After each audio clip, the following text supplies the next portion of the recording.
투자 판단의 최종 책임은 투자자 본인에게 있습니다. 안녕하세요, 여러분. 오늘 저희와 함께 깊이 파고들어 볼 주제는 AI 데이터 분석 분야에서 요즘 정말 뜨거운 기업이죠.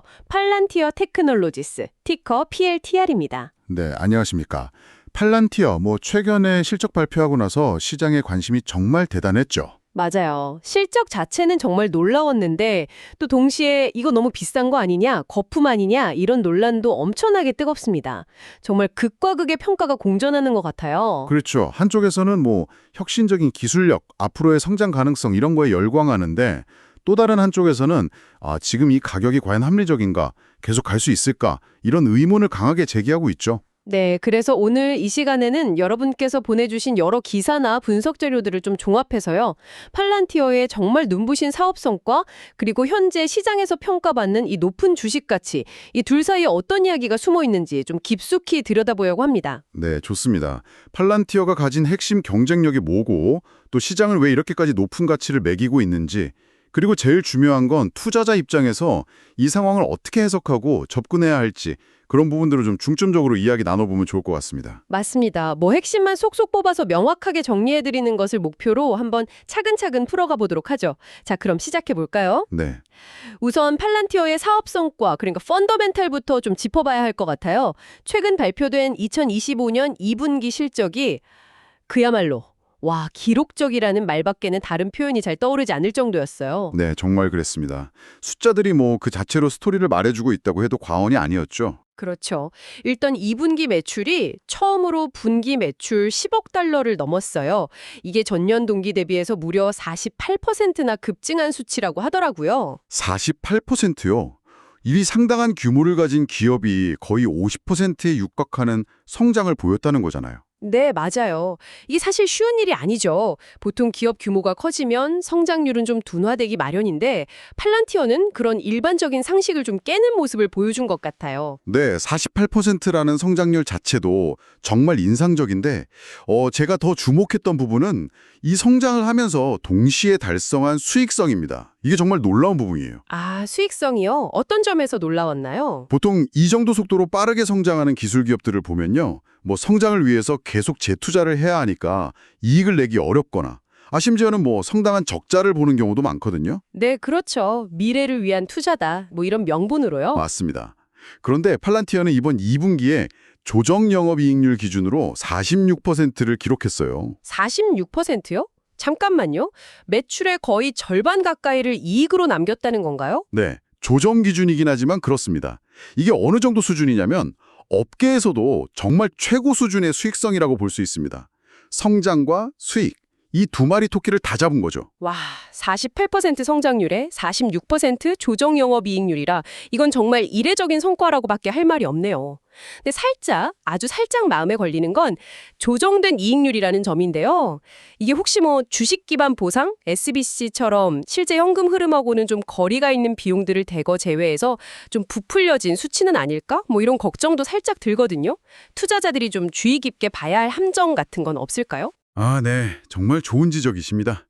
항상 이 조정이라는 단어가 붙으면 한 번 더 들여다볼 필요가 있죠. 팔란티어의 경우에도 말씀하신 것처럼 주식 기반 보상 비용, 그러니까 SBC가 상당 부분 제외된 것은 맞습니다. 그렇죠. 특히 기술 기업들은 인재 유치 때문에 SBC 규모가 꽤 크잖아요. 맞습니다. 그게 또 인재를 붙잡는 중요한 수단이기도 하니까요. 그래서 일반 회계 기준, 그러니까 갭 기준으로 보면 영업이익률은 당연히 이것보다는 낮을 겁니다. 그건 팩트예요. 그렇군요. 하지만 그렇다고 해서 이 조정 영업이익률의 의미가 완전히 퇴색되는 건 아니라고 봅니다. 왜냐하면 함께 발표된 조정 잉여현금 흐름 Adjusted Free Cash Flow를 보면 이게 5억 6,900만 달러에 달하거든요. 아, 잉여 현금 흐름도 같이 봐야 하는군요. 네. 이 잉여현금 흐름이라는 건 실제로 회사가 영업활동을 통해 벌어들여서 투자도 하고 빚도 갚고 배당도 줄 수 있는 말 그대로 자유롭게 사용할 수 있는 현금이 얼마나 되는지를 보여주는 지표입니다. 이게 이렇게 풍부하다는 건 그 높은 조정 영업이익률이 단순히 회계적인 조정 효과에만 기댄 건 아니다.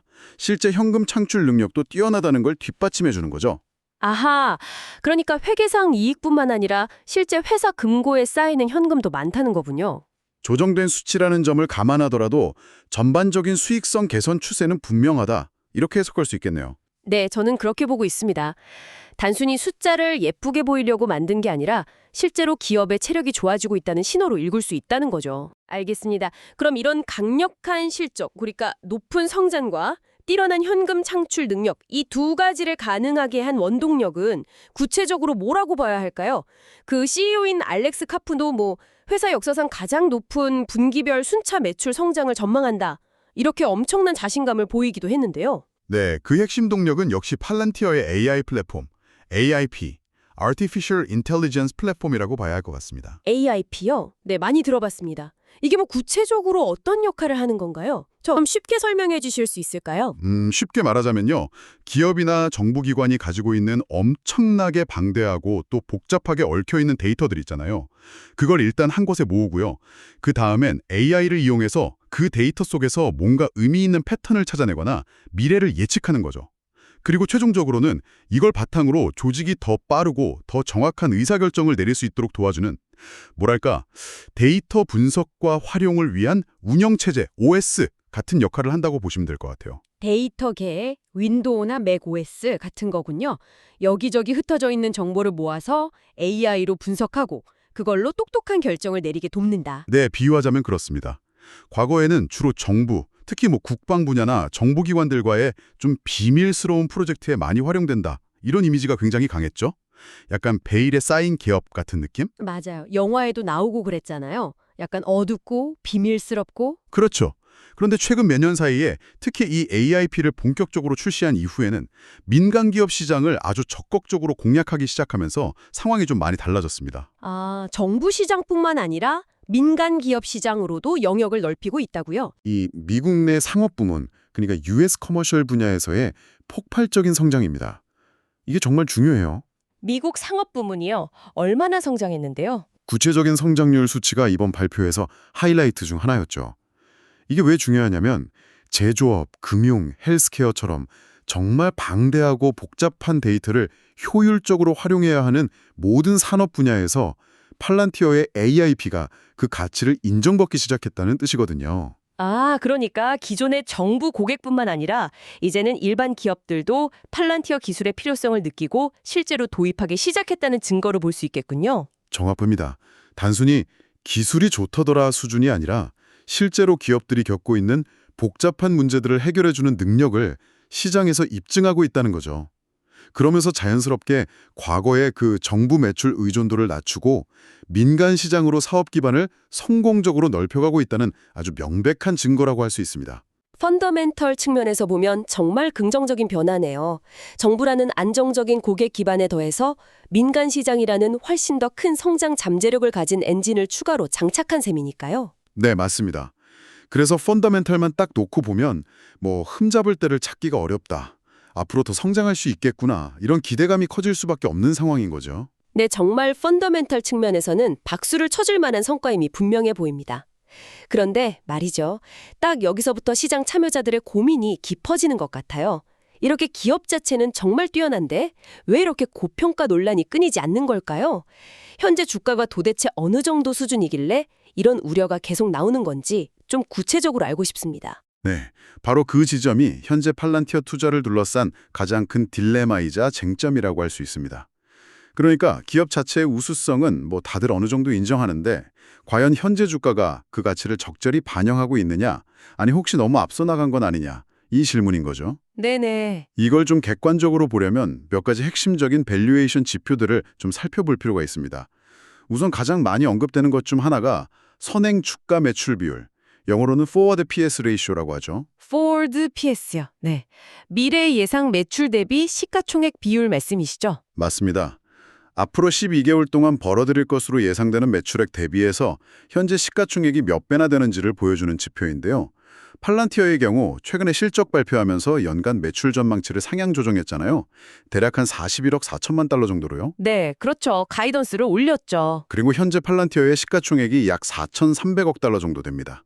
이 두 숫자를 가지고 계산을 해보면 이 선행 PS 비율이 거의 100배에 육박합니다. 잠깐만요. 100배요? 매출의 100배라고요? 제가 잘못 들은 거 아니죠? 네, 잘못 들으신 거 아닙니다. 거의 100배 수준입니다. 와, 보통 성장성 높다는 사스 기업들도 선행 PS가 한 20배, 30배만 넘어가도 와, 이거 진짜 비싸다. 고평가 아니냐 이런 이야기가 나오는데 100배는 정말 상상하기 어려운 수준인데요. 거의 들어본 적이 없는 것 같은데요. 그렇죠. 뭐 시장에서 최고 수준의 프리미엄을 받는다는 다른 유수의 소프트웨어 기업들과 비교해봐도 그들에게 부여되는 밸류에이션 배수를 훨씬 뛰어넘는 수준입니다. 그러니까 시장이 팔란티어의 미래 성장성에 대해서 이거 뭐 거의 전례 없는 수준의 기대감을 가지고 있다. 이렇게 해석할 수밖에 없는 거죠. 아니, 기대감 정도가 아니라 거의 뭐 광신적인 믿음 수준 아닌가요? 100배라니? 뭐 그렇게 표현할 수도 있겠습니다. 그리고 이게 끝이 아닙니다. 선행 주가 소익 비율, 그러니까 forward PE ratio는 더 기가 막힙니다. PE는 또 얼마나 높은데요? 이건 미래 예상 순이익 대비 주가 비율이잖아요. 이 지표는 무려 200배를 훌쩍 넘어섭니다. 200배요. PS 100배에 PE 200배라. 이건 뭐 현재 보여주고 있는 그 뛰어난 실적만으로는 정말 도저히 설명이 안 되는 숫자들 같은데요? 맞습니다. 그래서 많은 사람들이 혼란스러워하는 거죠. 이렇게 숫자로 딱 찍히는 걸 보면 아니 회사가 좋은 건 알겠는데 이 가격은 대체 뭐지? 이런 생각이 들 수밖에 없어요. 그럼 시장은 도대체 뭘 보고 이런 가격을 매기고 있는 걸까요? 단순히 그냥 AI 테마주니까 괜찮아, 미래는 다를 거야, 뭐 이런 막연한 기대감만으로 이렇게까지 가격이 올라갈 수 있는 건가요? 아니면 우리가 모르는 뭔가 다른 이유가 있는 걸까요? 물론 그 AI라는 거대한 테마, 이 메가 트렌드에 대한 시장의 기대감이 아주 큰 영향을 미치고 있는 것은 부인할 수 없는 사실입니다. 뭐 지금 시장을 주도하는 핵심 키워드 중 하나니까요. 네, 그렇죠. 요즘은 뭐 AI 안 붙으면 이야기가 안 될 정도니까? 하지만 그게 전부는 아닐 거라고 봅니다. 단순히 테마에 편승했다기보다는 팔란티어가 실제로 가지고 있는 그 독보적인 기술력, 특히나 과거 정부기관과의 오랜 협력을 통해서 검증된 그 데이터 처리 및 분석 능력, 그리고 앞서 말씀드린 AIP 플랫폼을 통한 민간 시장으로의 성공적인 확장 가능성, 이런 구체적인 강점들이 복합적으로 작용한 결과라고 봐야겠죠. 기술력, 정부 레퍼런스, 민간 확장성, 이런 것들이요? 네. 다만 문제는 현재 밸류에이션 수준이 이런 긍정적인 요인들을 모두 다 반영하고도 넘쳐오르는 수준이라는 게 문제입니다. 과연 이게 합리적인가 하는 의문이 계속 남는 거죠. 넘쳐 흐른다. 네. 이걸 또 다른 각도에서 볼 수 있는 지표가 있는데요. 잉여 현금 흐름 수익률이라는 겁니다. 아까 말씀하신 그 잉여 현금 흐름을 기반으로 한 수익률인가요? 네, 맞습니다. 회사가 실제로 벌어들이는 현금 대비해서 현재 주가가 얼마나 매력적인지를 보여주는 지표인데요. 아까 팔란티어의 조정 잉여 현금 흐름이 꽤 풍부하다고 말씀드렸잖아요. 네, 5억 6,900만 달러라고 하셨죠? 네. 근데 워낙 현재 시가총액이 크다 보니까 4,300억 달러. 이걸 기준으로 수익률을 계산하면 0.5%도 채 되지 않습니다. 0.5% 미만이요? 그건 뭐 은행 예금 금리보다도 훨씬 낮은 수준 아닌가요? 그렇죠. 그러니까 현재 회사가 벌어들이는 현금 창출 능력만 놓고 보면 투자 매력도가 거의 없다고 봐도 무방할 정도의 수준이라는 겁니다. 결국 투자자들은 지금 당장의 수익성보다는 앞으로 팔란티어가 보여줄 기하급수적인 정말 엄청난 성장에 대한 믿음 하나로 이 가격에 투자를 하고 있다. 이렇게 해석할 수밖에 없는 거죠. 현재의 가치보다는 미래의 꿈에 모든 것을 걸고 있다. 이렇게 봐야겠네요. 와, 정말 극단적이네요. 펀더멘털이 아니라 순전히 기대감과 시장 분위기, 즉 모멘텀으로 움직이는 주식이다. 이렇게 평가하는 겁니다. 펀더멘털을 초월했다. 심지어는 주가에 이미 완벽함, 퍼펙션이 반영되어 있다. 이런 표현까지 쓰이죠. 이게 무슨 뜻이냐면 앞으로 팔란티어가 매 분기 시장의 예상을 뛰어넘는 어닝 서프라이즈를 계속 기록하고 성장률도 지금처럼 40, 50%대를 유지하고 수익성도 계속해서 개선되는 그야말로 단 한치의 오차도 없는 완벽한 시나리오가 현실에서 펼쳐져야만 그래야만 현재 이 높은 주가가 정당화될 수 있다는 의미입니다. 완벽함이 가격에 반영된 상태. 와, 이 말이 현재 팔란티어의 상황을 가장 정확하게 요약하는 표현 같네요. 기대치가 정말 하늘을 찌르는군요. 그렇죠. 그래서 조금이라도 그 완벽한 기대에 흠집이 나는 순간 주가는 아주 크게 흔들릴 수 있는 그런 구조적인 위험을 안고 있다고 봐야 합니다. 그렇다면 이 완벽함이라는 가격표가 다른 비슷한 기업들과 비교했을 때는 어느 정도 수준인지 좀 비교해보면 이례적인 정도로 더 확실하게 체감할 수 있을 것 같아요. 뭐 예를 들면 어떤 기업들과 좀 비교해볼 수 있을까요? 네, 아주 좋은 접근 방법입니다. 이 절대적인 숫자, 뭐 PS 100배, PE 200배 이런 것만 들으면 사실 감이 잘 안 올 수도 있거든요. 그래서 동종 업계나 유사 분야의 다른 우량 기업들과 상대적으로 비교해보는 것이 현재 위치를 가늠하는 데 도움이 됩니다. 네, 어떤 기업들이 있을까요? 예를 들어서 클라우드 기반의 데이터 웨어하우징 분야에서 아주 강력한 성장세를 보여주는 기업이죠. 스노우플레이크, 티커 SNOW를 한번 보죠. 아, 스노우플레이크요? 네, 거기도 한때 엄청 핫했죠. 네, 그렇죠. 스노우플레이크도 뭐 높은 성장성 때문에 시장의 주목을 한 몸에 받는 대표적인 데이터 플랫폼 기업 중 하나입니다. 그런데 스노우플레이크의 과거 12개월 매출 기준 후행 주가 매출 비율, 그러니까 트레일링 PS를 보면요. 이게 약 19배 수준입니다. 19배요? 잠깐만요. 팔란티어는 선행 PS가 100배에 육박한다고 하셨는데 스노우플레이크는 후행 PS가 19배 수준이라고요? 네, 그렇습니다. 물론 선행과 후행의 차이는 감안해야겠지만 그 차이를 고려하더라도 팔란티어의 밸류에이션이 얼마나 높은 수준인지 비교가 되시죠. 거의 5배 이상의 차이가 나는 겁니다. 와, 엄청난 차이네요. 스노우플레이크도 한때는 뭐 PS 100배 이야기도 나오고 엄청난 고평가 논란의 중심에 있었던 걸로 기억하는데 그 스노우플레이크와 비교해도 지금 팔란티어가 이렇게까지 차이가 크군요. 네, 시가총액 규모만 봐도 스노우플레이크는 팔란티어의 한 5분의 1 정도 수준밖에 안 됩니다. 그렇군요. 또 다른 비교 대상은 없을까요? 또 다른 예로 클라우드 환경에서의 모니터링 및 보안 분석 플랫폼을 제공하는 기업인 데이터독, 티커 DDOG를 볼까요? 이 회사도 상당히 잘 나가는 기업이죠. 네, 데이터독도 유명하죠. 개발자들 사이에서는 꽤 인기가 많다고 들었어요. 맞습니다. 데이터독 역시 최근 분기에 28%라는 아주 전조한 매출 성장을 보였습니다. 28%면 이것도 사실 대단한 성장률이거든요. 그런데 데이터독의 후행 PS는 약 16배 수준에 머물러 있습니다. 16배요? 스노우플레이크랑 비슷한 수준이네요. 네, 그렇죠. 스노우플레이크나 데이터독. 이 두 기업 모두 각자의 분야에서 기술력을 인정받고 또 높은 성장성을 보여주면서 시장에서 프리미엄을 받는 결코 싸다고 할 수 없는 주식들입니다. 네, 맞아요. 이 회사들도 뭐 저평가 주식은 절대 아니죠. 그런데 팔란티어는 이들보다도 훨씬 더 높은, 뭐랄까 거의 비교가 어려울 정도의 압도적인 밸류에이션 프리미엄을 받고 있다는 겁니다. 물론 뭐 팔란티어의 최근 성장률 48%나 조정 영업이익률 46%가 스노우플레이크나 데이터독보다는 더 높긴 합니다만 그 차이만으로 지금 이 정도의 엄청난 밸류에이션 갭이 다 설명될 수 있는 걸까요? 그게 좀 의문이네요. 바로 그 점이 현재 시장 참여자들 사이에서도 가장 큰 논쟁거리 중 하나입니다. 팔란티어가 보여주고 있는 그 월등한 성장률과 수익성을 감안한다고 하더라도 과연 현재의 이 밸류에이션 배수가 합리적인 수준이냐는 거죠. 이들 경쟁 우량 기업들과 비교했을 때 이건 뭐 압도적으로 높으니까요. 네. 그래서 이 비교는 결국 뭘 보여주냐면 현재 팔란티어 주가에 반영되어 있는 시장의 기대치가 단순히 높다는 수준을 넘어서 극단적이라는 것을 아주 객관적으로 보여준다고 생각합니다. 시장은 팔란티어가 앞으로 스노우플레이크나 데이터독과는 완전히 차원이 다른 정말 독보적인 성장 궤도를 계속해서 그것도 아주 오랫동안 걸어갈 것이라고 거의 확신하고 있는 셈이죠. 부교를 통해서 보니까 팔란티어의 밸류에이션이 지금 얼마나 특이점, 아웃라이어의 위치에 있는지 좀 더 명확하게 와닿는 것 같습니다. 자, 그렇다면 이 살인적이라고까지 표현되는 높은 밸류에이션, 이게 가장 큰 위험 요인이라는 건 이제 알겠는데 혹시 이 외에 투자자들이 좀 경계해야 할 만한 다른 잠재적인 위험 요인들은 없을까요?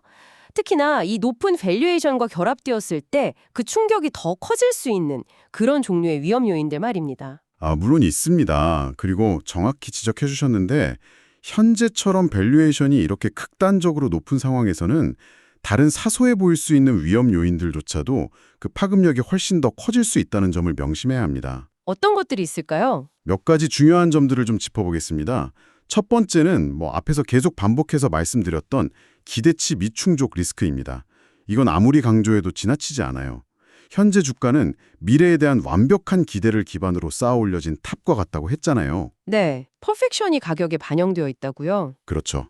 만약에 팔란티어의 성장률이 시장의 이 엄청난 기대치에 단 한 번이라도 조금이라도 못 미치거나 혹은 성장 속도가 예전만 못하게 둔화되는 이른바 정상화, 노멀라이제이션 되는 조짐만 보여도 그동안 쌓아왔던 높은 밸류에이션은 아주 급격하게 축소될 수 있습니다. 눈 녹듯이 사라질 수도 있다는 거죠. 기대치가 워낙 높으니까 어지간히 좋은 소식이 나와도 주가가 별로 반영하지 않거나 오히려 약간 실망했다는 이유로 매물이 나올 수도 있겠네요. 마치 100점 만점 시험에서 110점을 기대하고 있었는데 100점 맞았다고 실망하는 그런 상황? 네, 아주 적절한 비유입니다. 그럴 가능성이 충분히 있습니다. 그래서 작은 실수 하나, 예상치 못한 변수 하나에도 주가가 아주 크게 흔들릴 수 있는 어떻게 보면 좀 취약한 구조를 가지고 있다고 볼 수 있는 거죠. 알겠습니다. 기대치 미충족 리스크가 첫 번째군요. 또 다른 건요? 두 번째 리스크는 정부 매출 의존도 문제입니다. 물론 최근 민간 부문 성장이 매우 빠르긴 하지만요. 이번 2분기 실적 기준으로 봤을 때 여전히 전체 매출의 40% 이상이 미국 정부로부터 나오고 있습니다. 40%면 여전히 상당한 비중이네요. 네, 그렇죠. 이게 물론 어떻게 보면 굉장히 안정적인 수익 기반이 되어줄 수도 있습니다. 정부 계약은 보통 장기적이고 규모도 크니까요. 하지만 동시에 이건 팔란티어가 통제할 수 없는 외부 변수에 상당히 노출되어 있다는 의미이기도 합니다. 통제 불가능한 외부 변수요?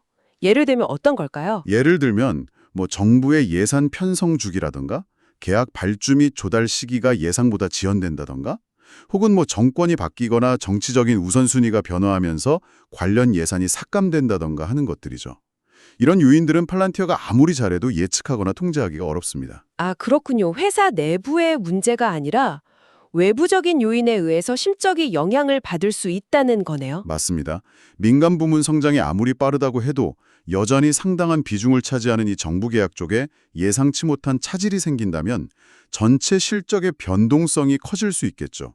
그리고 이런 실적 변동성은 아까 말씀드린 것처럼 완벽함을 기대하고 있는 현재의 높은 주가에는 훨씬 더 큰 충격으로 다가올 수 있습니다. 그렇겠네요. 안정적이라고 생각했던 부분에서 오히려 예상치 못한 리스크가 터질 수도 있다. 결국 이 두 가지 리스크, 그러니까 기대치 미충족 리스크와 정부 매출 관련 불확실성? 이런 것들이 비즈니스 자체의 문제라기보다는 그 리스크가 현재의 극단적인 밸류에이션과 만났을 때 주가 하락이라는 형태로 증폭될 수 있는 위험이 핵심이라고 정리할 수 있겠네요. 네, 정확하게 보셨습니다. 펀더멘털 자체는 분명 훌륭하지만 그 펀더멘털에 매겨진 가격표에는 만만치 않은 위험들이 내재되어 있다. 이 점을 투자자들은 반드시 명심해야 합니다. 네, 잘 알겠습니다. 자, 오늘 팔란티어에 대해서 정말 깊이 있게 여러 각도에서 분석을 해봤는데요. 이제 슬슬 정리를 좀 해봐야 할 것 같습니다. 오늘 나눈 이야기들을 한번 요약해보면 어떨까요? 네, 좋습니다. 우선 팔란티어라는 기업 자체에 대해서는 의심할 여지 없이 현재 AI 데이터 분석 분야에서 독보적인 기술력을 가지고 있고 또 매우 강력한 펀더멘탈을 보여주고 있는 최고의 기업, 베스트 인 클래스 중 하나다 이렇게 평가할 수 있겠습니다. 네, 특히 AIP라는 플랫폼을 통해서 정부 시장에서의 입지를 공고히 함과 동시에 민간 시장으로까지 성공적으로 확장하면서 보여준 그 성장세는 정말 인상적이었습니다. 수익성 또한 매우 뛰어나고요. 맞습니다. 하지만 문제는 바로 그 최고의 기업이라는 가치에 현재 시장이 매겨놓은 가격표입니다. 앞에서 살펴봤듯이 선행 PS 100배, 선행 PE 200배라는 어마어마한 숫자들이 말해주듯이 현재 주가는 미래에 펼쳐질 수 있는 가장 긍정적인 시나리오, 그러니까 거의 완벽함에 가까운 미래를 이미 모두 다 가격에 반영해버린 상태에 가깝다고 볼 수 있습니다. 네, 완벽함의 영역에 진입했다는 표현이 있었죠. 그렇죠. 이게 투자자 입장에서는 어떤 의미를 가지냐면 앞으로 주가가 추가적으로 상승할 수 있는 여지, 우리가 흔히 말하는 안전마진, 마진 오브 세이프티가 극히 제한적일 수 있다는 것을 의미합니다. 다시 말해 위로는 먹을 폭이 좁은데 아래로는 혹시라도 기대에 못 미치는 상황이 발생했을 때 크게 하락할 위험은 상대적으로 크다는 거죠. 아주 작은 흠결에도 크게 흔들릴 수 있는 그런 구조라고 할 수 있습니다. 듣고 보니 우리가 흔히 이야기하는 좋은 기업이 항상 좋은 주식은 아니다. 또는 최고의 기업이 반드시 최고의 주식은 아닐 수 있다는 그런 격언의 전형적인 사례처럼 보이기도 하네요. 기업 자체의 매력도와 현재 시점에서의 투자 매력도는 좀 구분해서 볼 필요가 있다는 교훈을 주는 것 같습니다. 네, 정확히 그렇습니다. 아주 중요한 포인트입니다. 따라서 현재 시점에서 팔란티어 주식에 대한 투자를 고려하고 계신 분들이 있다면 단순히 이거 AI 대장주니까 무조건 사야 돼. 뭐 이런 막연한 접근보다는 훨씬 더 신중하고 냉철한 판단이 필요하다고 생각합니다. 어떤 점들을 특히 더 고려해야 할까요? 무엇보다도 팔란티어라는 기업이 앞으로 보여줄 장기적인 성장 스토리에 대한 아주 강력한 확신이 필요합니다. 정말 이 기업은 앞으로 10년, 20년 동안 지금의 기대치를 뛰어넘는 성장을 계속할 수 있을 것이다 라는 믿음 말이죠.